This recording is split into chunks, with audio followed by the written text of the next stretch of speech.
రాజ్యాంగంలో అత్యధిక ప్రాథమిక హక్కుల్లో భాగమైన హక్కు ఏమైనా ఉంది అంటే సామాన్యుడి గొంతును అణగదొక్కడం చాలా చాలా తప్పు. ఎస్, ఎవరైనా సరే ఎంతటి స్థాయిలోనైనా సరే ఎవరి గొంతు తొక్కే పరిస్థితి చేయకూడదు. సరే, వాళ్ళ గొంతు ఎంత బలంగా ఉందో అంత వినిపించుకోవచ్చేమో, కానీ పక్కోడి గొంతును భయపెట్టో లేదంటే బెదిరించో ఆ గొంతును అణగదొక్కాలని చూసిన ప్రతిసారి సమాజం మనకు చెబుతుంది ఒక్కటే, అది రెట్టింపై వస్తుంది, అది రెట్టింపై ఘన విజయం సాధిస్తుంది అనేది. ఎస్, తాజాగా ఇదే అంశంపై ఆంధ్రప్రదేశ్ మాజీ ముఖ్యమంత్రి వైఎస్ఆర్సీపీ పార్టీ అధినేత జగన్మోహన్ రెడ్డి గారు విదేశాల్లో ఉన్నప్పటికీ, ప్రస్తుతం తన కూతురులతో సతీమణి భారతమ్మ గారితో విదేశాల్లో ఉన్నప్పటికీ, హాలిడేలో ఉన్నప్పటికీ జగన్మోహన్ రెడ్డి గారు ట్విట్టర్ వేదికగా ఒక సంచలన, అందరూ అప్రమత్తం అయ్యే ఒక పోస్టును పెట్టడం ఇప్పుడు వైరల్గా మారింది. ఆయన ఎక్కడ ఏకంగా ట్యాగ్ లైన్ పెడుతూ హలో ఇండియా అంటూ పెట్టారు. దేశం గుర్తించండి, దేశవ్యాప్తంగా ఆయన ఒక సంచలన ప్రకటన ద్వారా ఇది చేయడం జరిగింది. ఏంటి ఇది హలో ఇండియా అంటూ చేసిన జగన్మోహన్ రెడ్డి గారు పూర్తి స్థాయిలో ఇంగ్లీష్లో, తెలుగులో ఉంది. మనం తెలుగులో చెప్పే ప్రయత్నం చేస్తాం, మొత్తం కూడా చూడండి. హలో ఇండియా, రాష్ట్రంలో పోలీస్ వ్యవస్థ ఆంధ్రప్రదేశ్లో పూర్తిగా గాడి తప్పింది. ముఖ్యమంత్రి ఎన్ చంద్రబాబు నాయుడు గారు మొత్తం పోలీస్ యంత్రాంగాన్ని తన రాజకీయ అవసరాల కోసం వినియోగించుకుంటున్నారు. అసమ్మతిని అణిచివేయడానికి, ప్రశ్నించే గొంతులు నొక్కడానికి పోలీసులు రాజకీయంగా ఏజెంట్లుగా వాడుకుంటూ భావ వ్యక్తీకరణ స్వేచ్ఛను సైతం లెక్క చేయకుండా క్రమంగా హరించే ప్రయత్నం చేస్తున్నారు. ప్రజాస్వామ్య వ్యవస్థలో మూల స్తంభంలో ఒకటైన వాక్ స్వతంత్రం, ఏకంగా దాన్ని రాజ్యాంగంలో ఆర్టికల్ 19లో పొందుపరిచారు. అయితే ప్రస్తుతం ముఖ్యమంత్రి చంద్రబాబు నేతృత్వంలోని టీడీపీ కూటమి ప్రభుత్వం అనుసరిస్తున్న విధానాల వల్ల ప్రజలకు రాజ్యాంగం కల్పించిన హక్కులను భంగం వాటిల్లే పరిస్థితి వచ్చింది. ఇంకా చెప్పాలి అంటే భారత రాజ్యాంగ స్ఫూర్తి ప్రమాదంలో పడుతోంది. ఆ స్థాయిలో విమర్శలకు భయపెట్టడానికి, ప్రతిపక్షాల గొంతు నొక్కడానికి, ప్రభుత్వాలు తప్పిదాలు ఎత్తి చూపించే వారిని బెదిరించడానికి మొత్తం పోలీస్ యంత్రాంగాన్ని ఒక రాజకీయ ఆయుధంగా వాడుతున్నారు అంటూ జగన్మోహన్ రెడ్డి గారు చాలా ఆవేశంతో చాలా సీరియస్ కామెంట్సే చేస్తూ పోయారు.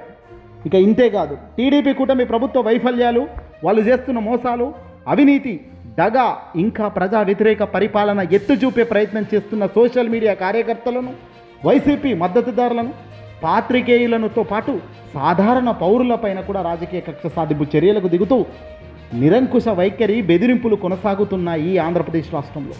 తీవ్ర అధికార దుర్వినియోగంతో చాలా దారుణంగా వ్యవహరిస్తున్నారు అంటూ ఆయన సీరియస్ అయ్యారు. ఆ బరి తెగింపు ఇప్పుడు మరింత ఎక్కువై పరిధి కూడా దాటబోతుంది. తమ ప్రభుత్వ వైఫల్యాలకు, తప్పిదాలు ఎత్తి చూపుతూ అందుకు బాధ్యులైన తమ పార్టీ నాయకులపై సోషల్ మీడియాలో పోస్టులు పెట్టినా, అలాంటి వాటిని ఫార్వర్డ్ చేసినా ఏమాత్రం సహించలేకపోతున్నారు కూటమి సర్కార్. వెంటనే తమ పార్టీ నాయకులు మద్దతుదారులతో ఉద్దేశపూర్వకంగా ఫిర్యాదు చేయిస్తున్నారు. ఆ ఫిర్యాదులు రావడమే ఆలస్యం అన్నట్లుగా పోలీసులు శరవేగంగా స్పందిస్తున్నారు. చట్టాలకు విరుద్ధంగా కోర్టులు అనేక సందర్భాల్లో మొట్టికాయలు వేసి తప్పు పట్టినా కూడా ఏమాత్రం పట్టించుకోకుండా పూర్తి ఏకపక్షంగా కక్ష సాధింపుతో పలు సెక్షన్లతో కేసులు నమోదు చేస్తున్నారు. అలా తప్పుడు కేసులు పెడుతూ తప్పుడు ఎఫ్ఐఆర్లు సృష్టిస్తూ నమోదులు చేస్తున్నారు. టీడీపీ కూటమి ప్రభుత్వ అధికార దుర్వినియోగం అంతటితో ఆగపోవడం లేదు. తమ పార్టీ నాయకులను ప్రశ్నిస్తూ వారి తప్పులు ఎత్తి చూపుతున్న సోషల్ మీడియాలో పోస్టు చేసిన అంశాలను, కంటెంట్ను తొలగించాలని, వారి ఖాతాలను బ్లాక్ చేయండి అంటూ ఏకంగా పై స్థాయిలో ఉన్న సోషల్ మీడియా ఏజెన్సీలకే లేఖలు రాస్తున్నారు.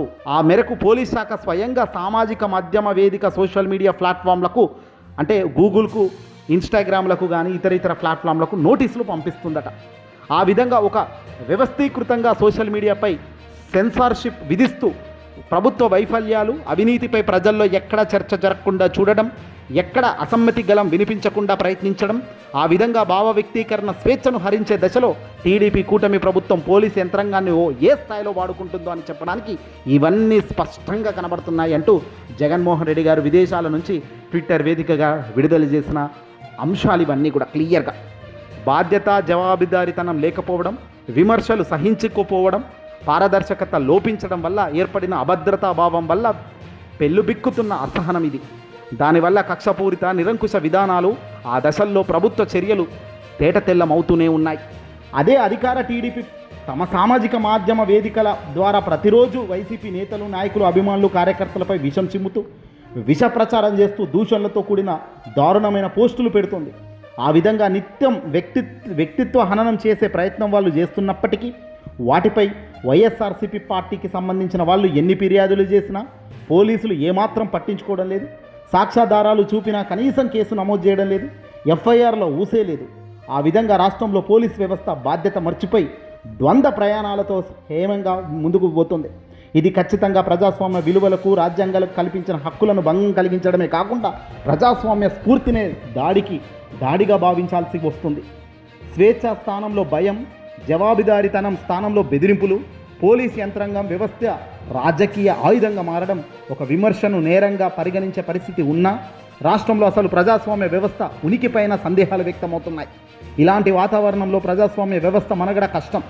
అందుకే ఏమైనా చర్యలు, అణిచివేత ధోరణి, రాజకీయ కక్ష సాధింపులు వెరసి ప్రజాస్వామ్య వ్యతిరేక చర్యలను మేము తీవ్రంగా ఖండిస్తున్నాము.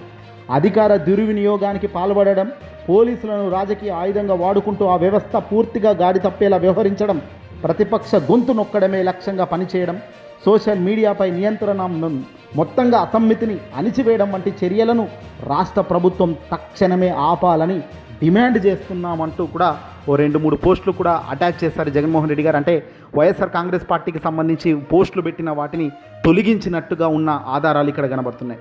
అంటే వీళ్ళు వైసీపీ పార్టీకి సంబంధించిన పార్టీ వాళ్ళు ఏదైనా పోస్టులు ఫేస్బుక్లో పెడితే ఆ ఫేస్బుక్లో ఉన్న పోస్టులను తెలివిగా కూటమి తొలగించే కార్యక్రమం చేస్తూ పైనున్న వాళ్ళకి లేఖలు రాస్తూ ఇవన్నీ చేస్తూ ఏకంగా తొలగిస్తున్నారు. ఇది నిజంగా దారుణమైన చర్య. అంటే ఎక్కడ కూడా బ్యాడ్ నేమ్ రాకూడదు, ఎక్కడ కూడా తప్పుడు మార్గంలో సమాచారం బయటికి పోకూడదు. ఏదైనా చంద్రబాబు ఆహా ఓహో అద్భుతం ఆహా అనేటట్టుగా ఉండేలా చిత్రీకరించే కార్యక్రమంలో భాగంగా కూటమి చేస్తున్న అత్యంత దారుణమైన తప్పులు ఇవన్నీ కూడా అంటూ జగన్మోహన్ రెడ్డి గారు విదేశాల్లో ఉన్నప్పటికీ, హాలిడేలో ఉన్నప్పటికీ విదేశాల్లో నిలబడి తాను ఈ మాదిరిగా లేఖ విడుదల చేయడం, ఇప్పుడు ఆంధ్ర రాష్ట్రం పోలీస్ వ్యవస్థ ఏంటో ప్రశ్నలు.